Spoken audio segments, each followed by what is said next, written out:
Momento estático y centro de gravedad. En este video vamos a resolver un ejercicio de aplicación. Para la superficie de densidad uniforme delta, limitada por las curvas correspondientes a las funciones P y U, se pide calcular el momento estático respecto de cada uno de los ejes coordenados y determinar las coordenadas del centro de gravedad. Las funciones están definidas por P de x es igual a 6 dividido x y U de x menos x más 7. De acuerdo a lo visto anteriormente, las fórmulas de cálculo para los momentos estáticos o de primer orden son estas. Y aquí vemos las fórmulas que nos permiten determinar las coordenadas x, g y g del centro de gravedad. Encontramos aquí la referencia a f de x, que es la función cuya gráfica limita a la superficie en la parte superior. G de x se refiere a la función cuya gráfica o curva limita al recinto en la parte inferior. Debemos entonces realizar una figura de análisis. P de x igual a 6 dividido x es una función racional. La gráfica es una hipérbole equilátera, que los ejes son asíntotas de la curva, y para dibujarla podemos evaluar la función en algunos puntos. Por ejemplo, para x igual a 2, 6 dividido 2 es 3, o para x igual a menos 3, 6 dividido menos 3 es menos 2. Y graficarla aproximadamente. U de x es una función lineal de ordenada al origen 7 y pendiente menos 1. Pero lo que necesitamos es graficarlas en conjunto. Entonces, una vez que pudimos reconocer cómo está limitada la superficie y de conocer que U limita en la parte superior y la curva de P en la parte inferior, podemos reemplazar en la fórmula.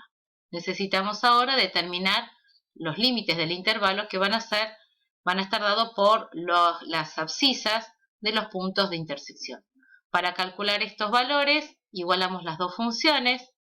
En este caso, como x se encuentra en el denominador, debemos pasar multiplicando hacia el otro lado de la igualdad, aplicar propiedad distributiva, y al obtener una ecuación de segundo grado, vamos a igualarla a 0 y poder entonces aplicar la fórmula, utilizar la calculadora, completar cuadrados como quieran y encontrar las soluciones de esta ecuación, que corresponden a x igual a 1, x igual a 6, que son las abscisas de los puntos de intersección entre las dos curvas y son por lo tanto los límites de integración para nuestro cálculo de momento.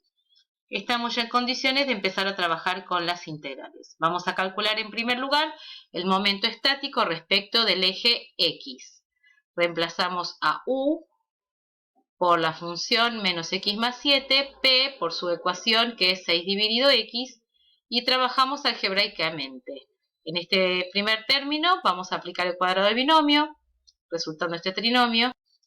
Y en el segundo término podemos distribuir el cuadrado respecto del cociente, resultando 36 dividido x cuadrado. Ya estamos en condiciones de trabajar con integrales inmediatas. La integral de una potencia, integral de x cuadrado, x cubo dividido 3. La integral de 14x es 14x cuadrado dividido 2, que al simplificar resulta 7x cuadrado. La integral de una constante, que es la constante por la variable x, y la integral de 36 dividido x cuadrado podemos pensarlo como 36 por x a la menos 2 y aplicar la integral de una potencia. También podemos recordar fácilmente que la derivada de 36 dividido x es menos 36 dividido x cuadrado. Por eso entonces es una primitiva. Vamos a evaluar esta primitiva en 6 y en 1. No olvidar densidad dividido 2. Evaluamos en 6, reemplazamos todas las x por 6, evaluamos en 1, el resultado del primer paréntesis es 120 y del segundo 235 tercios.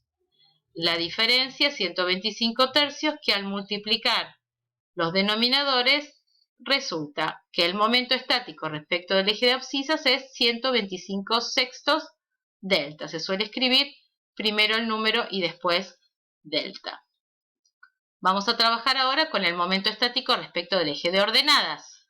Reemplazamos U por menos x más 7, P por su expresión 6 dividido x, y acá también trabajamos algebraicamente. En este caso, aplicamos la propiedad distributiva x multiplicando cada uno de los términos. Resulta un polinomio fácil para integrar. Tenemos entonces la función primitiva, la evaluamos en 6 y en 1.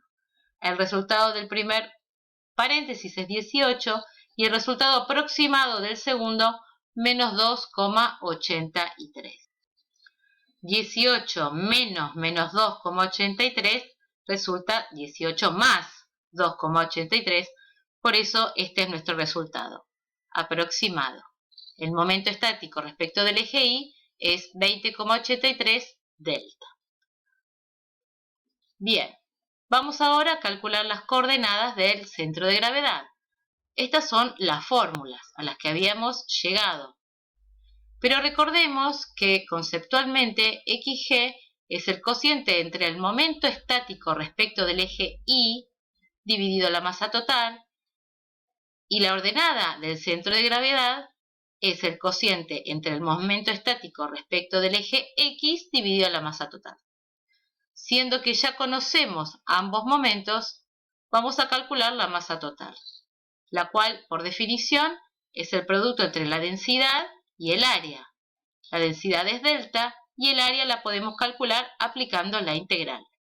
La integral, teniendo en cuenta los límites de integración, 1 y 6, la función cuya curva limita en la parte superior es u, menos x más 7, la función cuya curva limita en la parte inferior al recinto, 6 dividido x. Para integrar tenemos que tener cuidado con este término. Menos x más 7 no hay problema, pero debemos tener cuidado con el último término. Si separamos menos 6 dividido x, separamos menos 6 por 1 sobre x.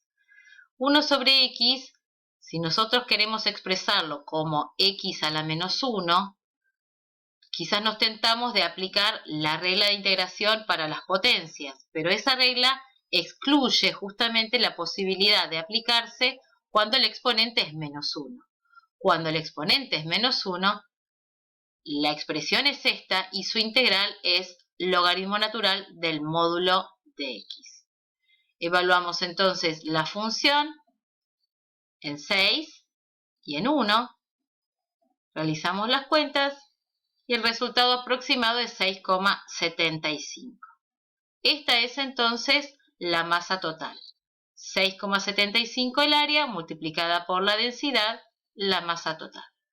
Reemplazamos entonces para calcular XG y para calcular IG. Tenemos entonces las coordenadas de nuestro punto centro de gravedad. Podemos simplificar y resolver esta división. Y en este caso resulta 3,09, 3,09. Es importante analizar la coherencia del resultado cuando calculamos el centro de gravedad. Por lo pronto debe quedar dentro, para esta superficie tenía que quedar dentro, y si nos fijamos, esta figura, esta superficie es simétrica respecto de la recta, de una recta que pasa por aquí. Entonces, la recta Y igual a X. Entonces, justamente, el centro de gravedad tenía que cumplir con esta regla de ser Y igual a X. Nuestro resultado es correcto.